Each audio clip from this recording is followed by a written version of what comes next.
Welcome back, everybody. Once again, we are here inside the Big Tire Garage, and it is Q&A time. That's right. It means it's time for me to answer the questions that you have posted on my YouTube videos. And if you have posted those questions, I will answer them here. And if I choose your question, I'm going to send you a sticker pack in the mail. So before let's just jump right into it.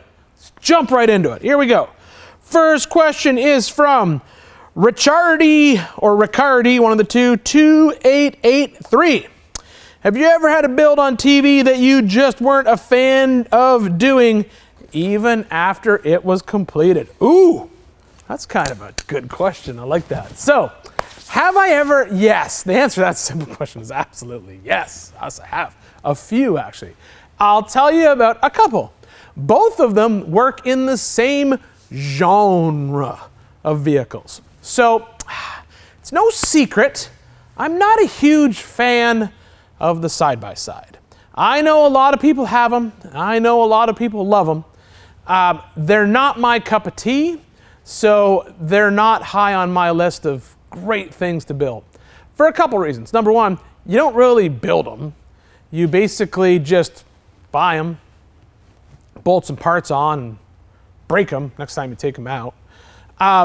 They're incredibly expensive, especially nowadays. $60,000 for some of them? That's insane. So I would say any build that you've ever seen me do with a side-by-side, you will know that my heart is not in that build, and it's just not. I am more than happy to help out my friends. I have a very good friend of mine, Ricky Berry, has a side-by-side addiction. I'm trying to cure him of it, but I can't. I keep trying to get him to spend more time in his Jeep, which he likes. I keep trying to get him maybe into an actual crawler, which he won't. He just loves that side-by-side life. And so I get it. I understand why people love them. My good friends at MTX, they go all the side-by-side events, and my buddy Jason, who does a lot of their engineering and design and builds the custom side-by-sides, he's into it. He thinks they're cool, which is great. I think there's a lot of people out there like them. Myself, it's just not my cup of tea, or as I would like to say, not my cup of coffee. So any side-by-side build I've ever done on any of my shows from beginning of time until now has not been my favorite. Aside from that, there was one vehicle that I built, did not like, even though we finished it and took it out and did all the things, and that was mud truck. Mud truck, mud bog, mud racing, whatever you want to call it. Where I grew up, in small town Ontario, Canada, that was kind of the off-road thing, right? County fair, they dig a big mud pit and you threw your truck in it and tried to come out the other side. That was my first introduction to what off-roading was back in 1988, whatever, 88, 89 type of thing. Didn't like it. Didn't like it then. Don't like it now. And so when I built a mud truck, we had a lot of requests to build a mud truck. Took a square body Chevrolet, put a giant, huge motor, like I think it was 1,300 horsepower, big block, zoomies out the hood, crazy shenanigans. Big 9-inch in the rear. I think we did Dana 44 up front. I can't remember. We did I think we did boggers and swampers, or maybe just did swampers. I honestly can't remember. Took it out, did a mud race with it, a bunch of other mud racy kind of guys, and yeah, not my thing. It's just not my thing. I don't. I am a fan of racing. I am not a racer. I don't have the mentality to be a race car driver. I raced King of the Hammers 2009, 2010. I think I consider myself fortunate. I was able to do that when I think it was still very grassrootsy and kind of like buddies ripping through the desert. It wasn't what it is now, which is basically like a legit full-blown race series. I love watching that type of thing. I love watching drag racing. I don't really love watching mud racing. I don't know why. So that would be the other one. It would be the mud bog truck. I just couldn't get into it. I couldn't jump into that life. And so that would be one that I built that I wasn't too happy with, even when it was done. I mean, we literally finished the show, brought it back to the shop, and I had a shop helper on the show at that time, and we needed space. And I just said, take that mud truck apart. And we literally took it apart, put the engine on the stand, put the parts over there. We talked about building another mud truck, but I didn't do it. I don't plan to do it ever again. If I have my druthers, as they say, we'll never build another mud truck. But so there you go. So thank you very much for the question, Richardy. It's a really good question when you think about it. Next question is from Austin Stewart 8846. How did the Heim joint on the shackle side of the Colorado work, specifically on the road? I have a YJ spring under axle that this seems like a very neat idea for some added flex. So what he's referring to is this year when I built the Colorado, I've been told that I can't call it that anymore because apparently somebody else calls their Colorado the Colorado. So we've changed the name of it to Crawlo Overlander or something like that. I don't know. We're going to Canyon Rado. It's even better. I'll put a GMC grill on. I'll call it the Canyon Rado. Crawleranian. Anyway, I'm sorry. ADD's catching on to me there. All right, so what he's referring to is on the swing side of the shackle. What I was doing is when I was drawing the chassis up, I drew the back half of the chassis, and when I drew it all up in Bentec, I dropped these little drop legs down, and the drop legs down went down to accept what at the time was just going to be a piece of DOM tubing, like I've done on dozens and dozens of other spring, leaf spring rigs. You just weld a piece of DOM in there, and you put some polyurethane bushings, boom, swing shackle, bolt the swing shackle up, and away you go.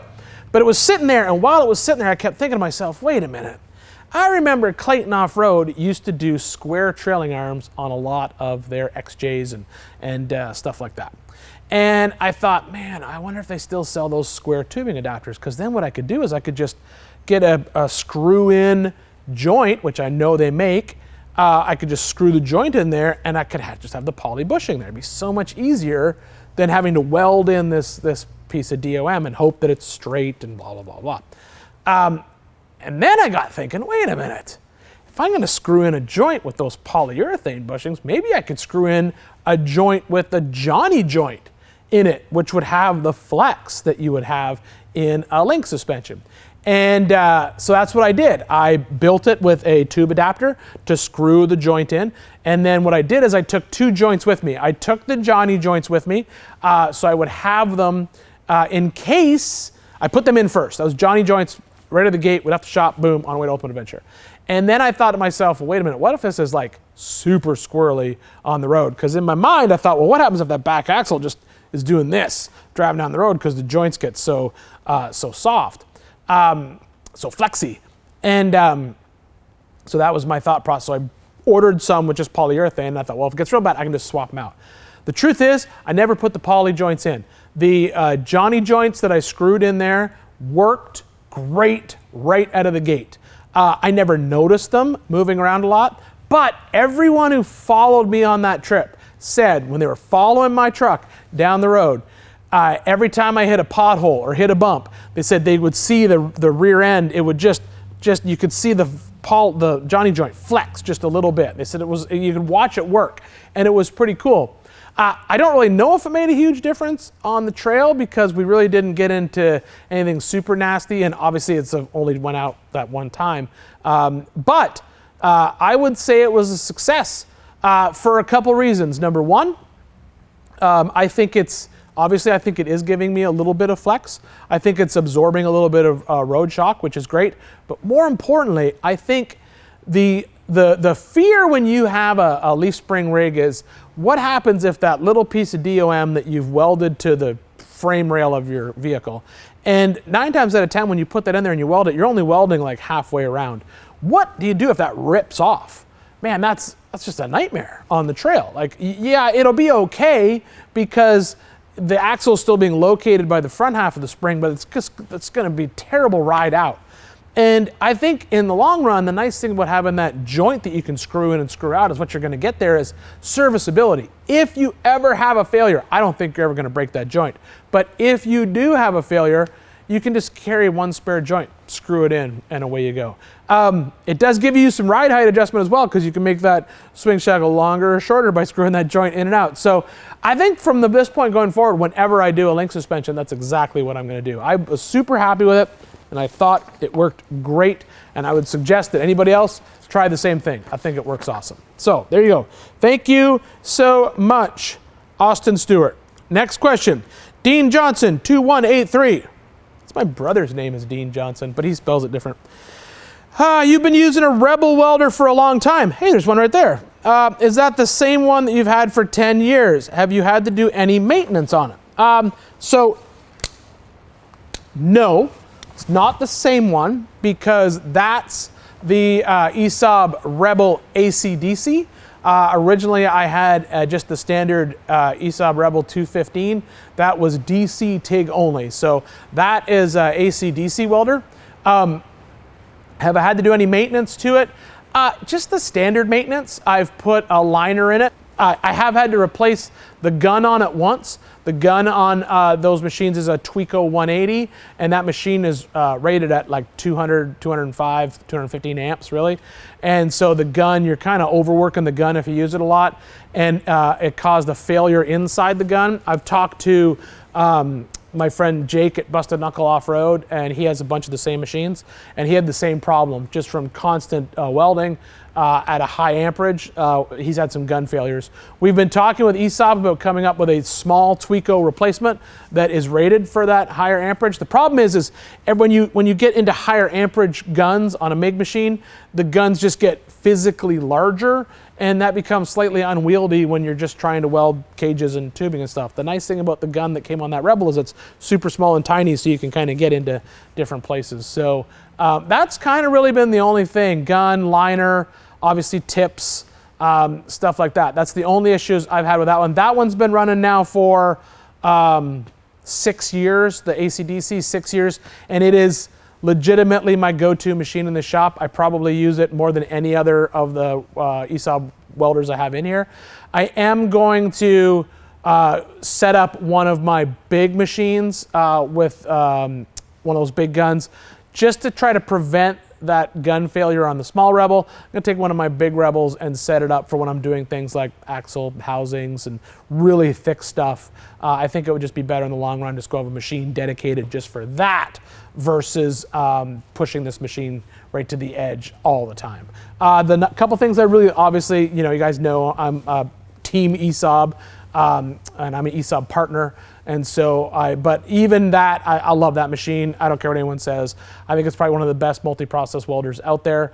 I know there's a lot out there, but I think it's probably near the top. I think there's probably a few welders out there that are probably the best when you're talking about multi-process, and it's a green welder and that welder. And then the other two they're just not as good. I think that there's a lot of technology in that machine, and the same with the green one. They kind of run, probably in my mind, seeing them apples to apples, I'd say they're probably pretty close comparison. Because, I mean, that machine, AC/DC TIG, which is amazing. The AC on it is really nice. The DC TIG is super stable. Holds an arc on the TIG down to, I think it's like 4 or 5 amps. Obviously pushes up to 205. The nice thing is that it's one machine that does all that. It's just one cart, 2 cylinders. You can weld anything you want in your shop. That's why I really like it. And it's just handy. Like when I'm working on something like this, if I need to swap between MIG and TIG, I'm not going and getting another machine out, setting it up and running all the cables and stuff. I just basically, 2 seconds, that thing's a TIG welder like that. 2 seconds, it's an AC TIG welder, which is even better. So yeah, no problems with it. Highly recommend it. I would say if you're looking to get one, yeah, don't hold back. Go ahead and get one. It's a great machine. I can vouch for it. I love mine. So there we go. So those are our 3 questions for today. The next thing I'm going to do is, as we do at all these videos, it's the where is it now question, right? So everybody has a lot of questions about the old projects, where'd they go, where'd they end up, that type of stuff. And so today we're going to talk about I got the notes here. Oh, the green S10 Truggy build. So years ago, we built an S10 Truggy, and that was when the whole rock bouncer cab truck thing was just kicking off in the South. And I had it. We've got an S10, and I'm full disclosure here. I told Adam Woodley I was doing this. Adam Woodley at the time, he hadn't even really started his shop. He was still working out behind his dad's house, small little pole barn, and he was basically built this truck, and the truck was called Pimpin' Ain't Easy. It was a Crawl magazine cover truck. I remember seeing it, and I was like, that's a cool truck. And I told him, I said, hey dude, copying that truck. And he was like, fine by me. I think he said, because he was so young at the time, he said, "Fine by me, sir," which was kind of funny.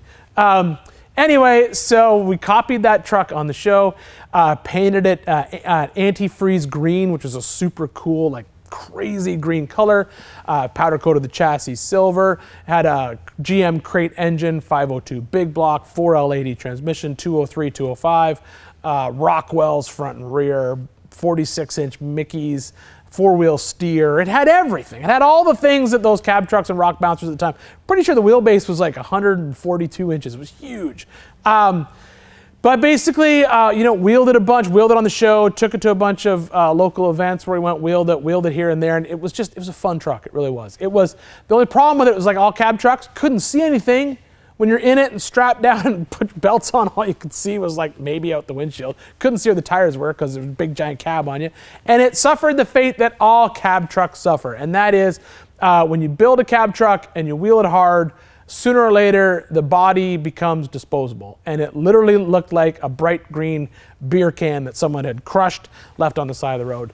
And so it was just getting beat up. The cab was pretty much destroyed. And at the time, the production company was looking to, make a little bit of room in the storage warehouse. And so my buddy, Jimmy Penner, at the time, he was running essentially off-road. Now he runs a different shop called True Blue Truck.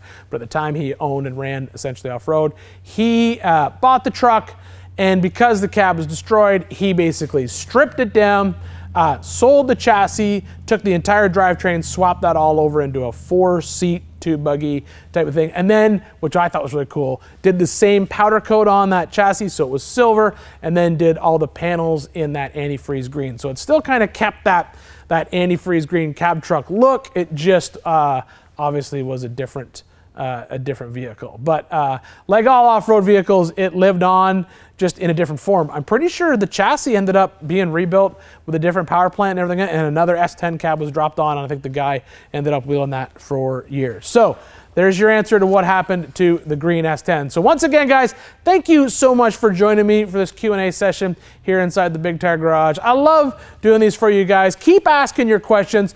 I go through, pick a bunch, throw them in a hat, we pull them out, and we drop them on different pieces of paper, and just grab a piece of paper and do one of these Q&As for you. So thanks for tuning in. We'll talk.